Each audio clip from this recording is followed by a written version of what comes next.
Hello and welcome to another episode of Signals from the Inside. I'm your host, Maisie Lovett, and this is the space where we decode the symptoms no one can explain so you can finally understand what your body is trying to tell you. On today's episode, I am going to go over perimenopause, weight gain, and anxiety, and the dot connections that nobody's been able to put together for you. If you're in perimenopause and you've noticed any kind of weight gain, any type of increased anxiety, poor sleep, or feeling more reactive or overwhelmed, or just constant erratic mood swings, and maybe you've been told it's just your hormones, it isn't. And this is real. This is a real thing, but I want to connect these dots for you because yes, sis, your body is changing. But what most people are told is incomplete. It's not enough information. Yes, your body's changing. Yes, it might be your hormones. But one thing that they're not explaining is how these things are connected. Your hormones, your nervous system, your stress patterns, because they're not separate. They're all working together.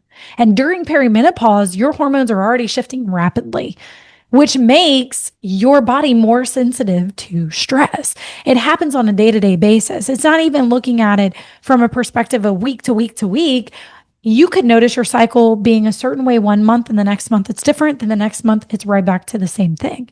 And you're so confused, but it takes a month of time to get there.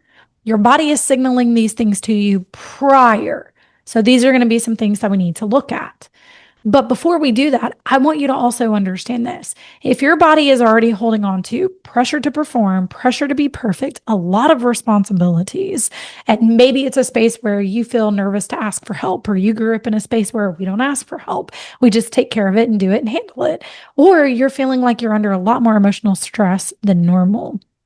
It's because your load gets amplified, especially through changes of your body, because it's already going through these things. And more 9 times out of 10, the brain is trying to resist that change.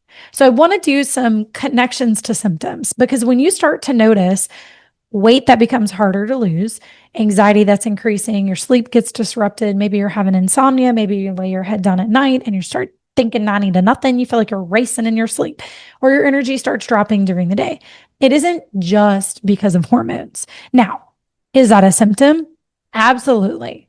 But it's not the root cause, because your body is now responding differently to stress, and it feels more overwhelmed and stressed than what it did before.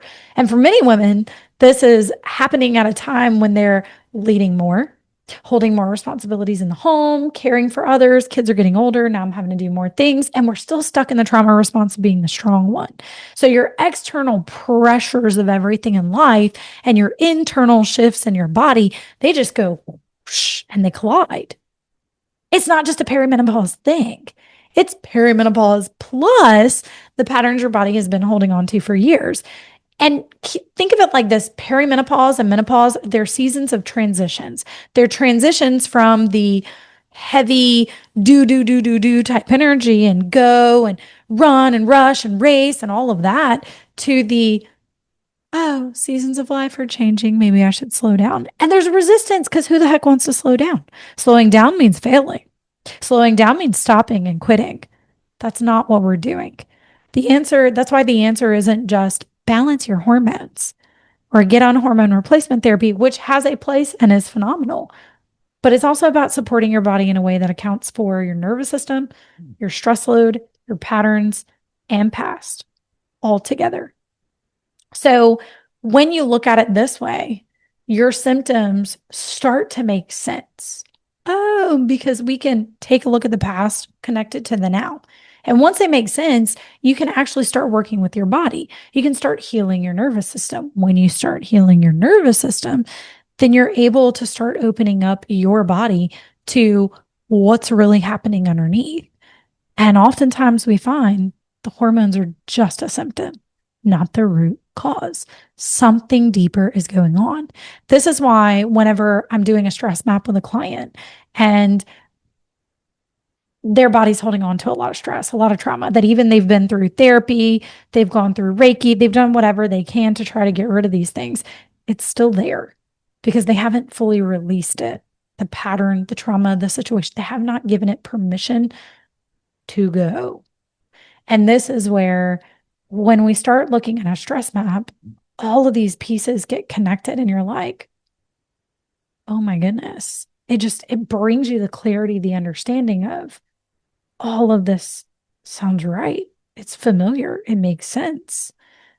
Then we can take a look at, now that we've got it, now that we've got the clear picture, now that we've got the map, here's how to heal it. Your body is a map. It's always giving you clues and signals and directions on how to heal itself.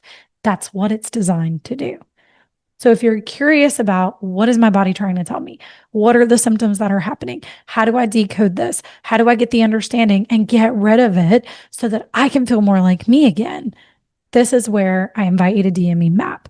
Let's take a look at your symptoms. Let's look at what's going on underneath it, and let's map out your next step to healing. And as always, if you enjoy the content that I'm putting out, give me a like, give me a share, give me a subscribe, and I will catch you guys on the flip side.